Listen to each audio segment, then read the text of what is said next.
ईश्वर का प्रेम, दया और अनुग्रह आप सबों को प्राप्त हो और ईश्वर का वचन आपके जीवन में परिवर्तन लाए। आज 30 नवंबर आगमन का पहला रविवार है और इस दिन हम वर्ष चक्र ए शुरू करते हैं। कैथोलिकों के लिए आगमन एक तैयारी का मौसम है जो क्रिसमस से 4 रविवार पहले शुरू होता है और कलीसिया के धार्मिक वर्ष की शुरुआत का प्रतीक है। यह प्रार्थना, उपवास और तपस्या का समय है जो मसीह के 3 आगमनों की तैयारी पर केंद्रित है। क्रिसमस पर उनका जन्म, उनका भविष्य का दूसरा आगमन और संस्कारों और अनुग्रह के माध्यम से लोगों के जीवन में उनकी निरंतर उपस्थिति। आज का पाठ भविष्यवक्ता यशायाह से लिया गया है। यह उनके उस दर्शन का वर्णन करता है जिसमें परमेश्वर सभी राष्ट्रों को शांति से एकत्रित करता है। यह भविष्य के उस दिन के बारे में एक भविष्यवाणी है जब सभी राष्ट्रों के लोग परमेश्वर के मार्गों को सीखने के लिए यरूशलेम में उमड़ेंगे, जिससे शांति और न्याय का समय आएगा। राष्ट्र युद्ध करना बंद कर देंगे, अपने हथियारों को कृषि के औजारों में बदल देंगे और परमेश्वर उनके विवादों का न्यायपूर्ण ढंग से निपटारा करेगा। यह अंश लोगों से अभी प्रभु के प्रकाश में रहने और मूर्ति पूजा को त्याग कर परमेश्वर की शिक्षाओं को अपनाने का आग्रह भी करता है।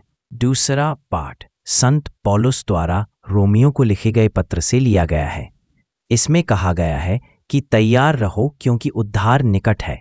आध्यात्मिक नींद से जागने का समय आ गया है, क्योंकि अब उद्धार उस समय की तुलना में कहीं अधिक निकट है जब आप पहली बार विश्वासी बने थे। वर्तमान युग की रात समाप्त हो रही है और मसीह के आगमन का दिन निकट है। इसलिए विश्वासियों को पाप कर्मों को त्याग कर पवित्र जीवन जीकर प्रभु यीशु मसीह को पहन लेना चाहिए।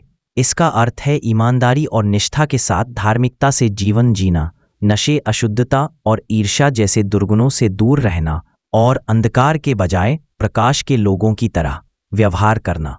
मत्ती के सुसमाचार पाठ में यीशु अपने शिष्यों को बताते हैं कि मनुष्य के पुत्र का आगमन ऐसे कई लोगों को पकड़ लेगा जो तैयार नहीं हैं। यीशु अपने शिष्यों से कहते हैं कि उन्हें प्रभु के दिन के लिए हमेशा तैयार रहना है।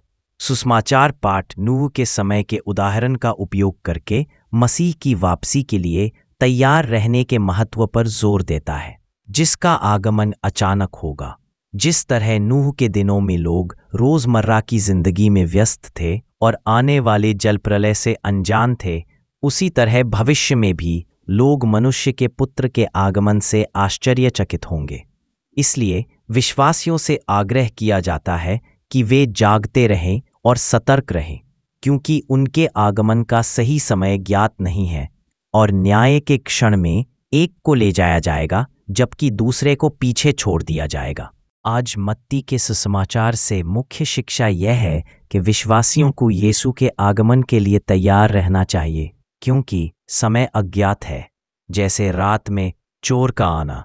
इस तैयारी का अर्थ है सतर्क रहना, यीशु की शिक्षाओं के अनुसार जीना और विश्वास में दृढ़ रहना। प्रार्थना। हे प्रभु यीशु ख्रीस्त, हम नहीं जानते कि आप हमारे बीच कब प्रकट होंगे, अतः हमें एक ईमानदार जीवन जीने में सहायता करें ताकि आपके आगमन पर हम आपका स्वागत करने के योग्य बन सकें। आमीन।